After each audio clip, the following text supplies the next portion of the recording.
Welcome to Mr. Mars Lockdown History. Quick 2-minute summaries about a range of different history topics.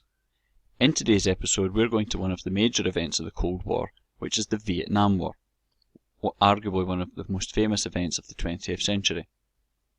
We'll start off by considering why exactly did America get involved in Vietnam? The simple answer was the domino theory.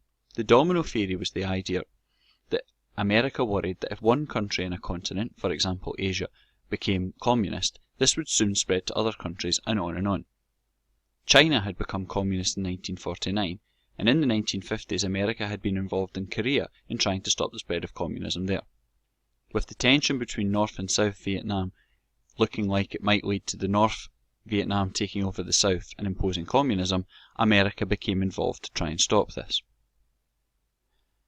The Vietnam War was fought by a number of different sides. On the one side, you had the United States, who were supporting the army of South Vietnam. On the other side, you had the North Vietnam army, and they were being supported by countries such as China and the USSR. However, there was another Vietnamese rebel group that became known as the Viet Cong, who were involved in fighting against America as well. Each side used a variety of different tactics. The United States often engaged in using chemical weapons to destroy the jungle where the Viet Cong hid, or they would use helicopters and engage in search and destroy missions as they tried to hunt down the Viet Cong. They also took part in large-scale bombing raids of North Vietnam targets. In turn, the Viet Cong used their own strategies as well. This included a secret tunnel network that allowed them to move about without being discovered, and guerrilla attacks where Americans could never be quite sure when to expect attacks. There were numerous famous events during Vietnam. On the one hand, a particularly sad one was what became known as the My Lai massacre, when United States troops went into the village of My Lai and killed and raped huge numbers of innocent civilians.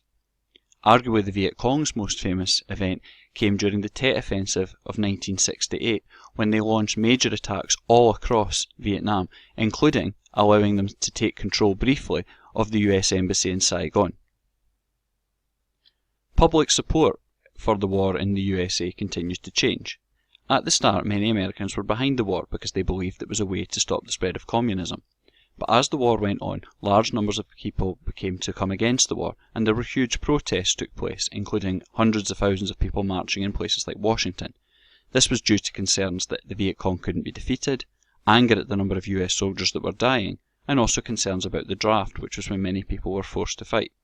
Many black people worried about civil rights concerns as well, and were against the war. America greatly struggled in its attempts to win the war, and ultimately tried to find ways to move out.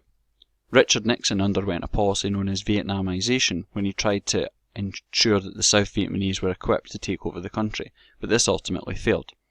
There was a range of peace talks took place, including most notably the Paris peace talks of 1973. However, by 1974, the war had again started up.